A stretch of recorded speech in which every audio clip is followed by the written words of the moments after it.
Hello, friends, and welcome to our first Sunday retreat teaching. My name is Venerable Tarpa. Before we begin, let's take a moment to appreciate our handsome community gathered here today. Today, I feel fortunate to sit as a member of this kind community in the safety and security of like-minded friends, sharing this present moment with others dedicated to the cultivation of goodness. Today, I'm grateful for the direction and support that this community provides, a community worthy of my time and commitment, a community where my efforts have meaning, purpose, and are appreciated. Today, I'm thankful for this community of awakening, a place to gain the knowledge and skills to improve my life, a family, a home, and a sanctuary for all of us seeking refuge from the storm. And let's remember, as conscientious practitioners, we must recognize our responsibility to the world, to strive to live skillfully while helping others to do the same, to strive to live in balance and harmony with nature and others, to strive to gain mastery over our minds and embody our true benevolent nature, to expand our hearts and minds, transcending our shared human limitations, to not intentionally harm sentient life or our planet, and to maturely accept and embrace the reality of our situation while striving to improve it. Once again, welcome to our first Sunday retreat teaching. In this teaching, we're going to take some time to evaluate our practice, which is something we like to do in all of our retreats, with the aim of gaining a clearer understanding into our practice, our path, and our goals. So occasionally, all practitioners have to take some time to evaluate their practice and see how it's developing. Is it working? Does it need adjustment? Can it be improved? Am I getting the results I want? Our practice is, of course, the threefold training, threefold path, which is the development of higher virtue, higher understanding, and higher awareness. Let's begin by looking at the uh, function of actualization. And this is our ability to put our ideals into practice and reach our goals. Um, so one of the biggest hurdles we face, not just in spiritual practice, but in everything in life, is this idea of actualization. That we all have a lot of good intentions, good ideas, and goals, but how many of us are actually able to put those into action and fulfill them? This could be when you're a kid wanting to be a football star or wanting to be a musician. We have those aims and goals, but how many of us are actually putting in the effort to actualize those and make them a reality? So we have those when we're kids, and then we grow up and we have other goals that are educational, other goals that are work related. But throughout our lives, we have a lot of expectations. We have a lot of good intentions, and but sadly, for a great deal of people, actually making them manifest is a difficult thing. I often talk about. I read once an article by Thich Nhat Hanh, which is the famous Vietnamese Buddhist Zen master, and he talked about in the West, he found that that was the biggest obstacle to students practicing, that they had great intentions, they studied, they came to teachings, but they had great trouble actually lifting it off the page and applying it to their lives. So, we're reading about compassion, we're reading about goodness, all these beautiful qualities, but to actually engage in that in our daily lives, there's a disconnect for most of us, right? And again, in just about everything we do, there's a disconnection. How about diet's a great one, right? We make a resolution. I'm gonna start eating better, and we got all this. We go to the grocery store. We buy all these vegetables. We're all set to go, and then by the end of the week, all the vegetables are moldy down there. They're all kind of withering away, and where they get, oh, what went wrong? And so we shouldn't blame ourselves. This is just something that human beings do. And the reason for it is because we're habitual beings. It's hard for us to start a new habit, and it's hard to break free of the old ones. But the secret to it is clarity. Right? So when we have crystal clear clarity of what we're doing, of what our aims are, of what techniques or methods we're going to use to get there, this is what the real secret is. And I often give this analogy that say you're having a difficult. I'll talk for myself. I'm having a difficulty writing something, and I'm just kind of bogged down. I don't know how to say it, and I take a break from the computer, and I go turn on the television. I sit down, and because I'm stuck on it, all my energy's lost, and I just have to give up. So I'm sitting on the couch, and all of a sudden, the answer comes to me. Eureka! Oh, that's it. And what do you think happens after that? What do you think I do? Do you think I still watch, I just sit there and keep watching television? No, right? We all know what happens. We spring up off the couch. We run to the computer. I got it. Here it is. And then I'm just in a whirl for the next couple hours writing it out. And what happens is it was just a moment of clarity. Sometimes that moment of clarity happens when we step away. I always notice that when I take a break to go to the bathroom, I'm standing there and all these great ideas come to me and I'm like running back to the computer. But what it is, it's these moments of clarity, and clarity brings with it this great energy. And this is what actualizes us, right? So if you're reading your prayers and everything, like you might be clear of the meaning on the page, but you probably lack the clarity of how to really engage with that. So we can have a conceptual understanding of something, but then we have this direct experiential understanding. So we could understand and nod our heads when we say, oh yeah, compassion's good and we should be good to others, and yeah, we should do it. But to really feel that in our bones and to really get it, and you say, no, I really understand the benefit. It's more than just lip service. There's a profound benefit to this. When we get to that level of clarity, that's where the actualization becomes easy. So in everything we do in Buddhism, we're always looking for two things: understanding and clarity. And of course, they're hinged, aren't they? Understanding is the path to clarity, and clarity is the realization of that understanding. So the questions we need to ask ourselves on our monthly retreat and our in our evaluation of our practice is questions like, do you understand your aim? Meaning, do you understand the results that you wish to achieve from your practice? What does success look like to you? Do you know what qualities you're actually trying to achieve? We can all say, "Oh, I want to awaken. I want a happier life." But what exactly does that mean? What qualities are you actually talking about? So you can see these levels of clarity, right? We can kind of just go along with it, but then we can dig in and say, no, exactly what do I mean by that? Do you understand your intentions? Do you have the proper motivation towards your practice? Do you understand the reasons you're committed to your practice and your path? Do you understand your practice itself?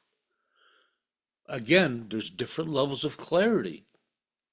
Do you really understand the instructions, the method, and how it works? And then in our month, it's during our month, it's not just evaluating our practice, but evaluating how our practice fits into our life. And this month, have you found a healthy balance, between work, family, fun, practice? Do you understand your obstacles to practice? This is a big one. Most people don't. Do you clearly understand your obstacles? Anxiety and dullness are some of the main ones, but also time, like having the time for practice, it's a big obstacle. Media, getting lost in Netflix and things like that, where you could be spending some quality time with yourself and your environment. Environment can be a big obstacle. Children, people, noisy neighbors. So some of these are deeply important questions. And other questions are you improving? Are you moving towards happiness and away from suffering? Are you becoming more mentally and emotionally stable, which I think is a real sign of success in practice and one of my favorite benefits of my practice? Do you feel you're moving closer to your aims? And of course, all of this is relevant to, do you feel you're gaining clarity, right? I also on meditations, I tell the story of the Buddha has a beautiful parable of training a thoroughbred horse that practice is similar to that. And I talk about how I remember when I first came across that 30 years ago when I was starting in Buddhism, to to train and discipline the mind like it's a thoroughbred racehorse. And I remember being offended by it, really being put off. Of course, as a tough American, I didn't want anybody telling me what to do. But but what I was really kind of put off by was the image where I believe that I was a thoroughbred horse, and the institution I was with was the master that was going to train me. And so I was not nearly humble enough to accept that. And I didn't like it one bit. And then later, after studying the sutras, I realized that I had it wrong, and that the parable is that you're the trainer and that your mind is the thoroughbred horse. And of course, the thoroughbred horse is a very valuable, magnificent, beautiful thing, but also extremely powerful and potentially dangerous, just like the human mind, and also has the potential of great gentleness, beauty, and beneficial results. So then I kind of came to terms with that, and I like that. It's me training my own mind.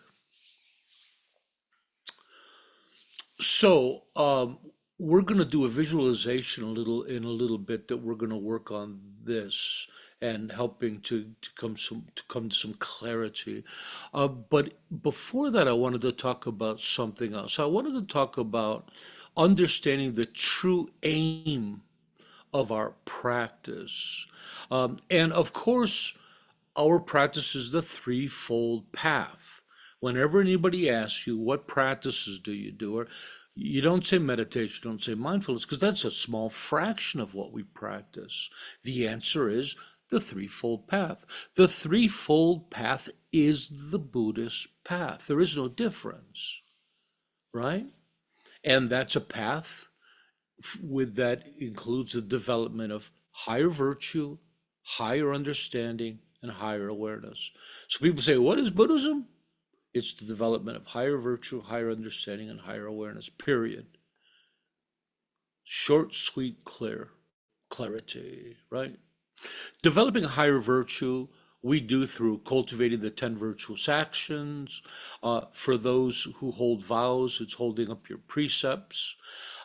Generally, it's just practicing goodness uh, and being a good person. However, remember that we're talking about higher virtue. So we're not talking about common everyday virtue, which everyone practices. You know, all your friends, they're all decent people. Everybody's trying to be fairly decent. We stumble, but generally people are committed to some level of virtue. But that's not what we're talking about. The threefold path is about higher levels of these qualities, even to the point of awakened beings, of great bodhisattvas and Buddhas, right? Now, that might seem like a really far goal, but nevertheless, that's the end of this spectrum. And you can decide where you'd like to be.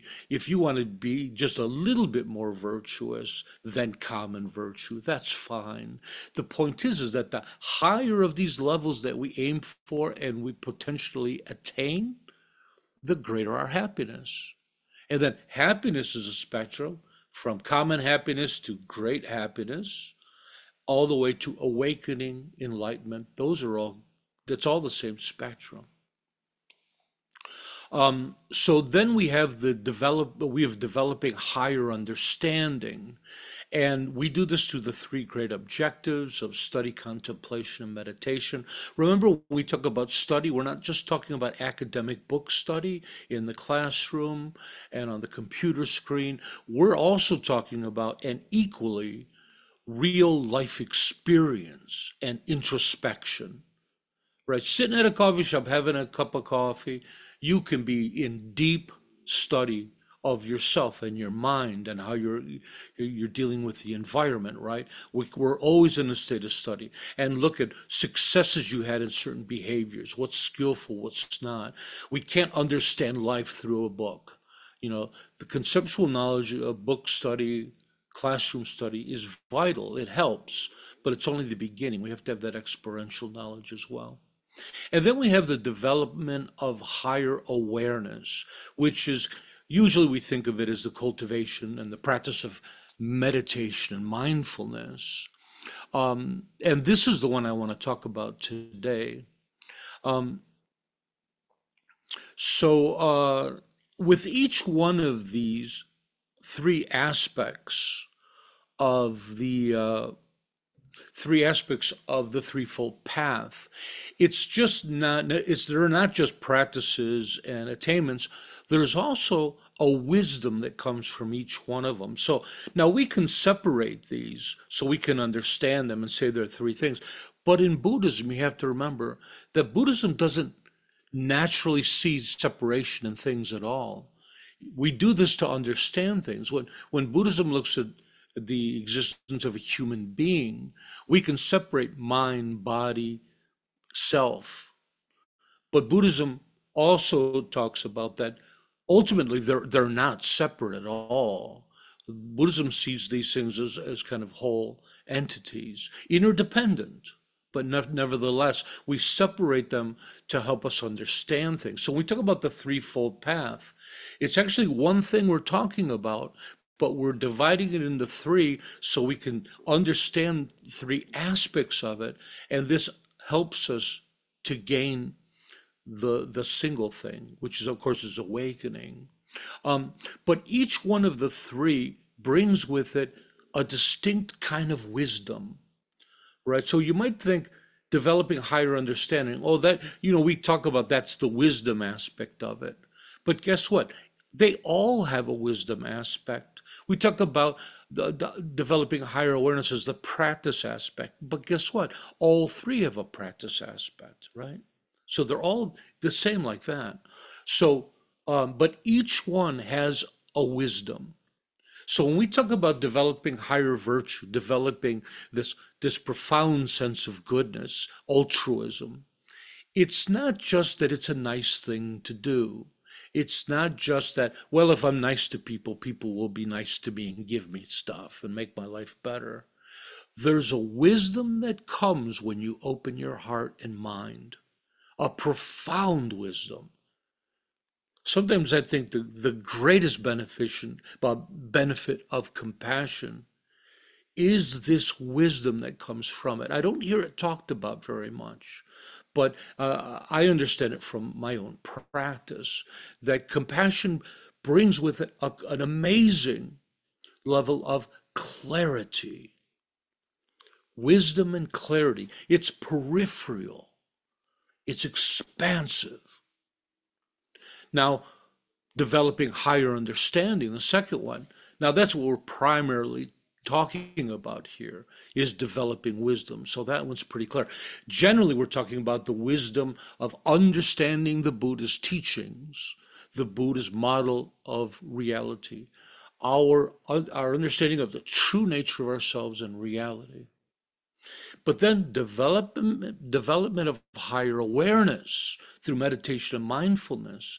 This is this experiential wisdom that arises from our meditation and mindfulness practice. That once we calm ourselves down, and we all know it from our insight practice, these profound insights and wisdom just arise from where? I have no idea. But everything I write about, everything I talk about, I always bring it into insight meditation first. It's profound and it's experiential. So you can see how there's this incredible wisdom from all three. And if you notice, they're all quite distinct, aren't they? But when we harness those and bring those together, because remember, these three are practiced holistically, together at the same time. They're not sequential. We practice them all together all the time. You could imagine the culmination of wisdom that comes from this. It's profound. Okay, with that said, I want to dig a little bit into developing some clarity to this idea of the development of higher awareness. So, and of course, the primary cultivation of this we think of as through meditation and mindfulness. I often think the actual goal or aim of these practices, meditation and mindfulness, isn't always clear. We tend to get caught up in the practicing and perfecting the methods and instructions more than we believe that the mastery of the instructions is the final goal of the practice. That, I was able to keep my mind on the breath for 10 minutes, 15 minutes. I've mastered this. I think a lot of people think that way. But actually, it's incorrect. Actually, the true aim is to discover, cultivate, hold, and sustain higher mental and meditative states of mind. This is the goal of meditation and mindfulness, right? Following the breath is merely a technique that aids us in our goal. And this is a very important distinction. Again, if you're not clear about your aim, it's going to make it very difficult to reach it. And the more clarity we have, the more efficiently we can reach our goal. So let's try a little exercise. How about we take the 3-breath meditation? And now everyone knows this. We learned it last week in our 10-week meditation program, where we take 3 full, dynamic, conscious breaths, and we focus our complete attention upon that, upon the inhale, the exhale, for 3 breaths. And the idea is that you concentrate strong enough that your mind doesn't wander off to anything else. You're 100% on the breath, and deep enough that even thoughts don't penetrate it, right? And you can do this by breathing strongly And then just really focusing your attention really deeply on that breath. I'm breathing in. What does it feel like? What does it look like? Breathing out. Okay. So I want to try that right now. Let's all do the three breath meditation. Okay. So you're going to completely 100% focus all your attention on the inflow and out for your breath. Three breaths. Do it so strongly that not even a thought can penetrate it. 100% on the breath. And begin. In breath. Focus. I'll let you do these on your own. Go to the second one when you're ready. Deeply, profoundly. The third.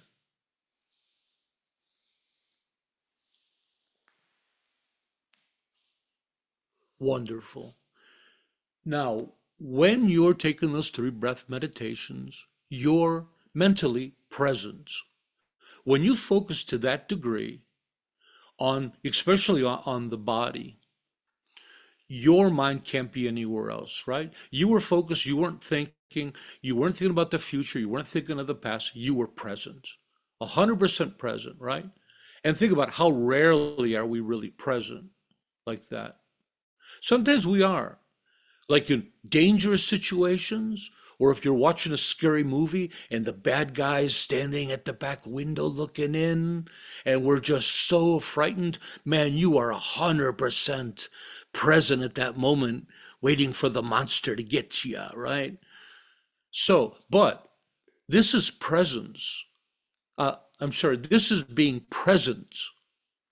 This is not presence. Being present is different than presence. Presence is the feeling that arises when we become present for a sustained amount of time.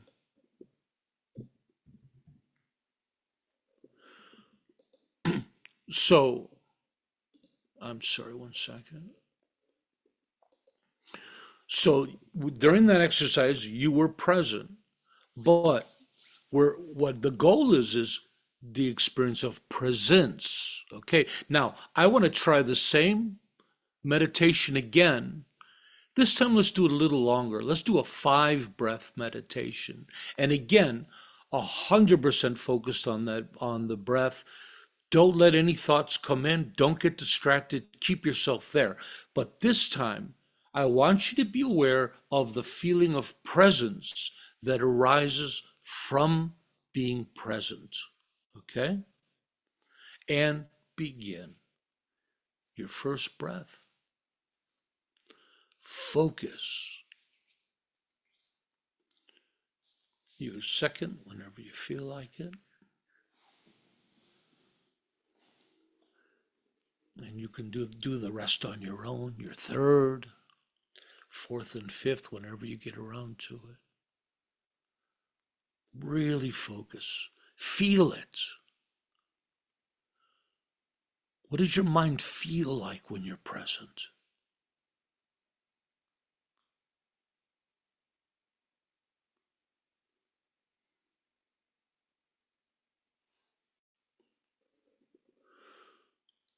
Were you able to sustain it? Could you feel it? Could you feel what it feels like to be in the present moment, right? It's not just not thinking. There's a felt sensation that comes from it. It might be very mild at the beginning. It might just be a little thing, but it becomes profound. And for me, it's a profoundly pleasant feeling. I feel great equanimity and joy from it. Sangpo? The feeling that I got when I did it was a feeling of being rooted. That's a great way to express it. Yeah. And there's a spaciousness to it, right? Yeah. There's a peace. Mhm. Did everybody feel it? You could just nod your heads. You don't have to turn on your microphone to communicate with me. A thumbs up is okay, nodding your head is okay. But it makes me believe that it's not just a frozen picture on my screen. Now, my,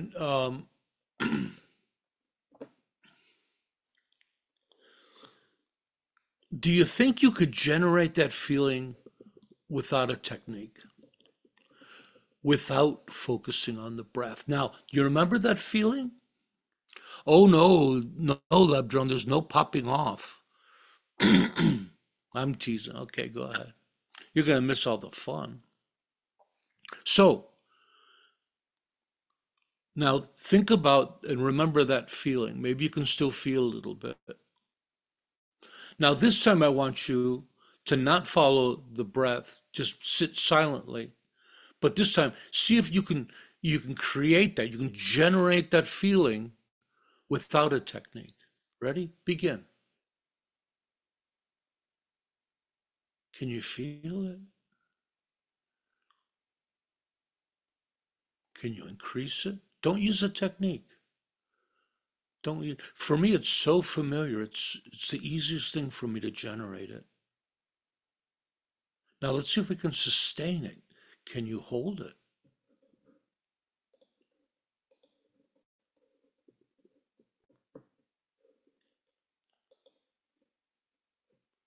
What was your experience like? Were you able to do it? Show of hands, who could generate it without their breath? Oh, yeah. Oh, look at that success. Oh, yeah. This is the actual goal of meditation and mindfulness. This is it. Being able to cultivate, generate, and most important, hold and sustain that kind of mental and meditative awareness. This is the goal of meditation and mindfulness. The breath and other techniques, like we're learning in the 10-week meditation, they're just there to facilitate, to help. But if you get caught up in thinking that the technique is the aim, you'll never get to this point where you're holding this awareness. You know? For me, just talking about it, the state comes up all by itself. But it's very familiar with me because I've meditated for so long, thousands of hours on the cushion.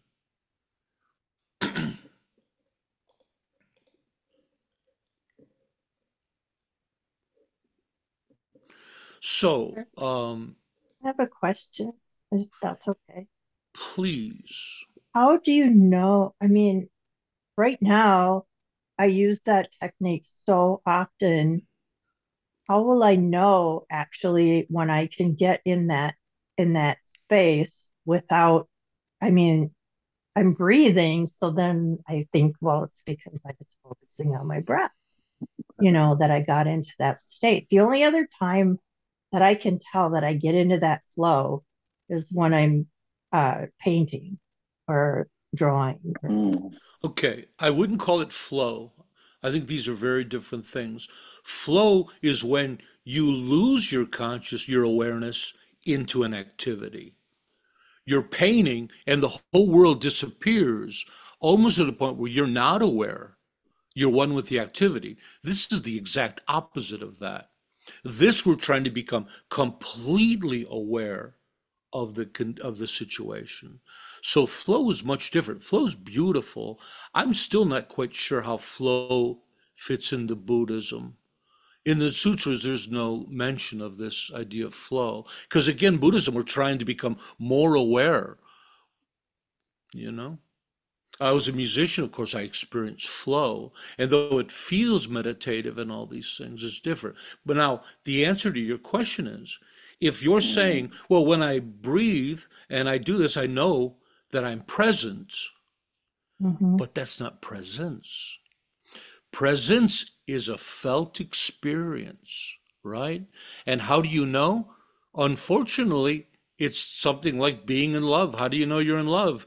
Other people can't. Well, maybe that's a bad example because we can tell when other people are in love. But a lot of our experiential and emotional qualities, you know them when you feel them. They're first person experiential. You can't you can't find them through instrumentation or anything else. The only way you can do it is to know. How do you know when you're feeling compassion? You Well, just do. You feel it. sometimes I just get a feeling like when we're shining, it'll just come over me, There you you go. know. So now being present doesn't seem to have that experiential quality. I can be present knowing present, and maybe it alters my awareness a little bit, but that's kind of a more of a conceptual thing. But presence, when I'm in presence, it can be a very strong experience of feeling. Now, at the beginning, it's subtle. Then, as we practice and our meditation and mindfulness practices develop, they get deeper, and then there's no question when you experience it. For me, time kind of slows down. I get this distance is created between me and reality. I get this wonderful warm sensation through my body. I'm experiencing it right now. I feel my whole mind and body in union, just one thing. And there's this non reactivity to it, this patience, this subtleness, incredible equanimity. It's a peripheral experience, and it's one of deep peace, right? And for me, the thinking process falls away and in a lot of cases can be completely gone. One of the strange things is when I tell people, like I'm experiencing right now, just because I'm talking about it, it happens. But right now I'm experiencing it, and I'm not thinking at all. And then people would say, they'd say, well, that's impossible. You're talking to us right now. You have to be thinking. And that's one of the odd things that you discover that talking doesn't necessarily need a thinking process. Somehow talking the stream of consciousness and speech doesn't need this thinking in the conventional way. And so in this way, this is how we move beyond the thought process. And this was Descartes' big problem. Descartes wanted to deconstruct philosophy because it had built up for thousands of years, and he wanted to take it back to the beginning. And he says, "Okay, I want to erase all of these ideas, and I want to look at life fresh." And he breaks it all down to the most basic thing he possibly can. Well, the most basic belief or thought or truth that I can imagine is I think I'm thinking. I know I'm thinking. And it's where the great line comes, I think therefore I am. But Descartes wasn't a Buddhist practitioner. Descartes didn't know that in meditation that you can transcend the thinking process. And there was he could have gone back way further. And so when you transcend the thinking process, then Descartes would have come to a point where he would say, I experience, therefore I am, because thought is after experience. And that would have changed philosophy for the last 1,000 years. There you go. Well, Descartes was a big misstep in philosophy. And finally, philosophy comes back with the existentialist, finally comes back to this point we're talking about now. I experience, therefore I am. In Tibetan, they call it Yul and Yulchen, object and object possessor. The experience itself is according to Tibetan Buddhism, is the origin of consciousness. Okay, so um, again, to not get off topic and to be clear, are you understanding the aim of meditation and mindfulness now? And is it maybe a little different, right? And now, so meditation is one thing. Now, mindfulness is going about your day. Meditation and mindfulness are basically the same practice, right? They use the same techniques. One's on the cushion and one's off. So when we're off the cushion, we're practicing mindfulness. We teach a practice you'll all learn in the 10-week meditation program called abiding on the breath. And it's a practice of mindfulness in which we hold just a little bit of our awareness on all the time in our daily activities when you can. Like any of us can hold it all the time, but that's the idea, a little bit of your awareness on the breath. And what it does, it stops you from just being completely out there. It keeps you grounded and present, right? But the goal here isn't being aware of the breath. It's a mistake. The goal is using your awareness of the breath to help you hold the state of awareness of presence, or in deeper levels, stillness. Still deeper, nirvana, emptiness. Still deeper, nirvana. Still deeper, full enlightenment, right? We're training ourselves in awareness, not breath watching. That's a different school. You'll have to go there to be Olympic breath watchers. We're going to break ourselves of that habit. What we're trying to do is discover, cultivate, and hold and sustain these mental, emotional, mental and meditative higher states of awareness. Oh, good class. Okay. Oh, let's do this real quick. Give me 1 second, everybody. Oh, I'm doing good on time. Okay. Hey, there was one little bit that I wanted to add just for fun. Um, I had a meditation master that said, you know, the trick, the secret to meditation, to becoming a great master. He said, you have to fall in love with meditation. You have to become infatuated with it. Make it your your hobby. You know, the thing you want to read about it, study it, and watch programs on it. You know, make it this thing that you just completely fall in love with. And we talk about harnessing that positive energy of joy into our practice, which of course is this love of meditation. But recently I've been noticing, in addition, what works really well is to, in addition to that joy, is to harness the power of beauty in your practice. When you sit down, reflect on, generate the the idea of the joy and beauty that arises in meditation. That is the practice of meditation, right? And if it doesn't come to you relatively, if it doesn't come to you easily, my apologies, you need to generate it. You need to think of things that will do that. You need to, while you're in meditation, to look at the beauty of the simplicity of you just sitting there by yourself, not a care in the world. The outside world's gone for the next 20 minutes. The outside world's gone. If you're a good meditator and you can get deep, all your problems disappear, right? Just the beauty of abiding in a moment, the beauty of taking 20 minutes of your day, letting go of everything and be in meditation. It's like the ultimate vacation, isn't it? There's nothing to be disappointed for. You're not getting bad service in your meditation. Somebody didn't give you a bad room, or there's no traffic. It's the perfect holiday because it can be perfect. And to find that beauty in that meditation, what a beautiful exercise, what a beautiful aim, what a beautiful practice. So to find that joy and beauty, boy, this is how you have some great, great meditations.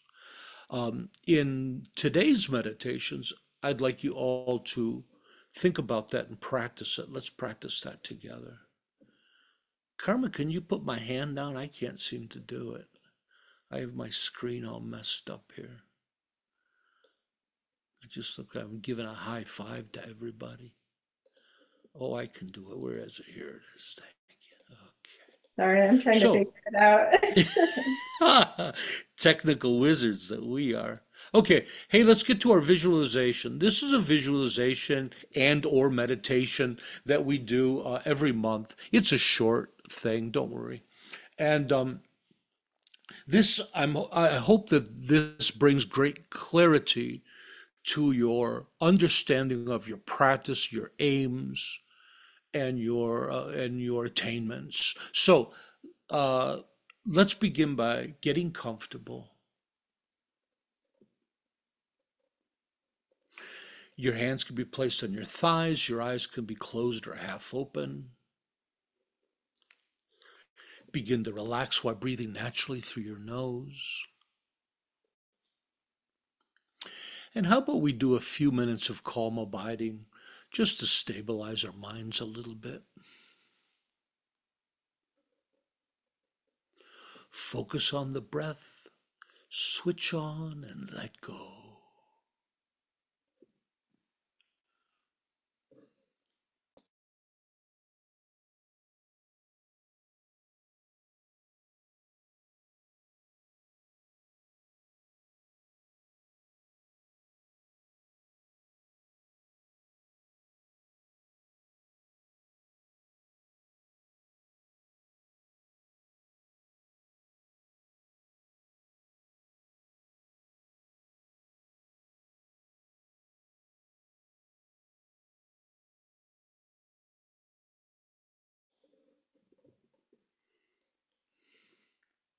And now, while remaining in meditation, let's move on to our visualization.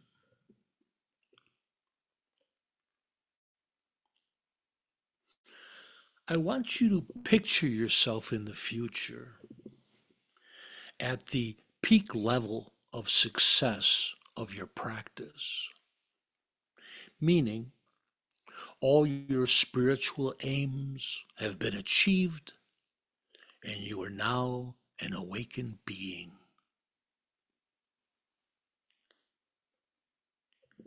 Focus and actually try to visualize it.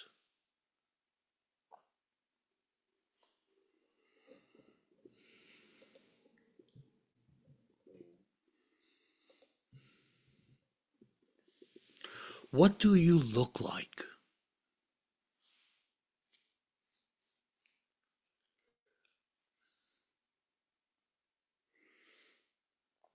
How do you hold or carry yourself?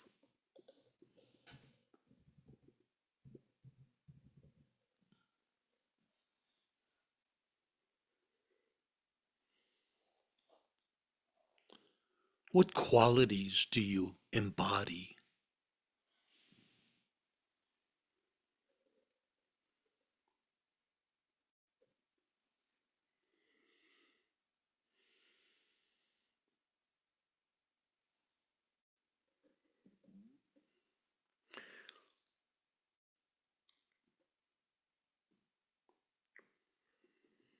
As an awakened being, how would you get out of bed in the morning or walk down the street?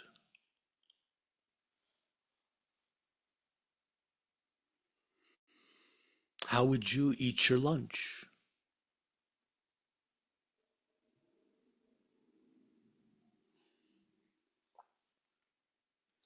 How would you behave towards others?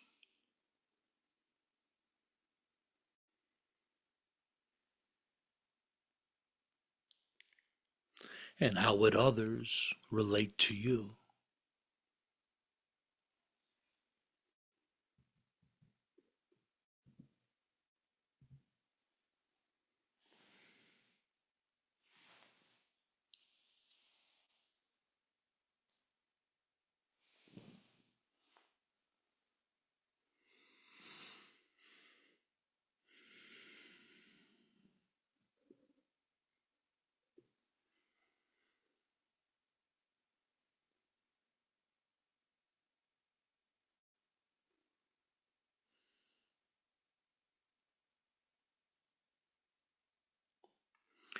Now, let's focus on the physical feeling of it by embodying that image.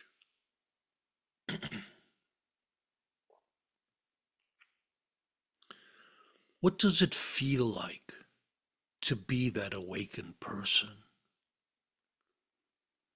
In your body, what does it feel like?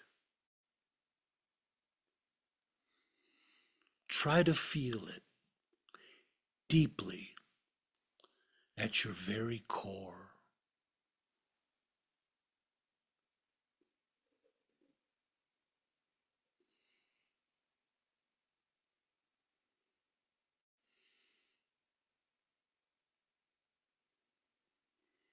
As an awakened being, how does your mind or awareness feel?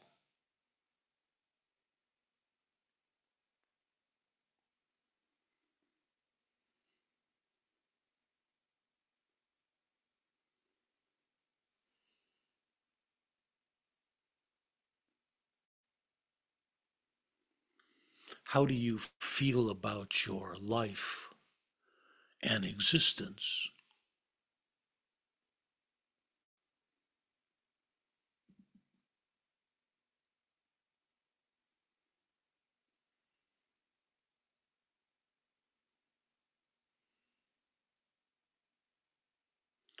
What's important to you in your awakened state?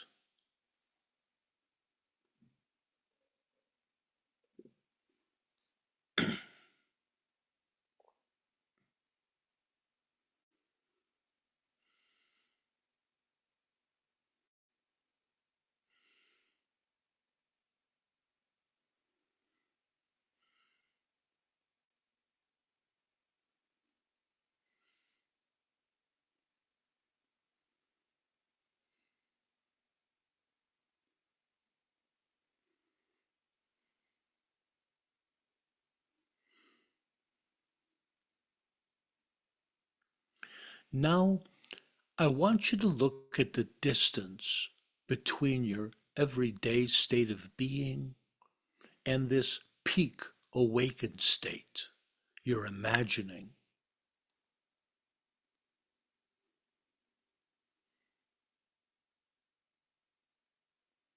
How far away is that peak awakened state?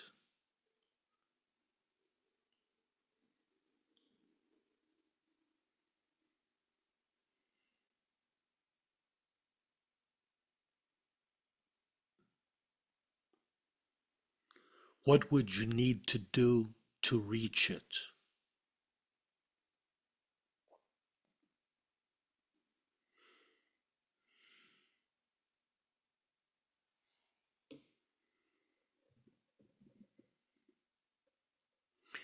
Is it a reasonable aim?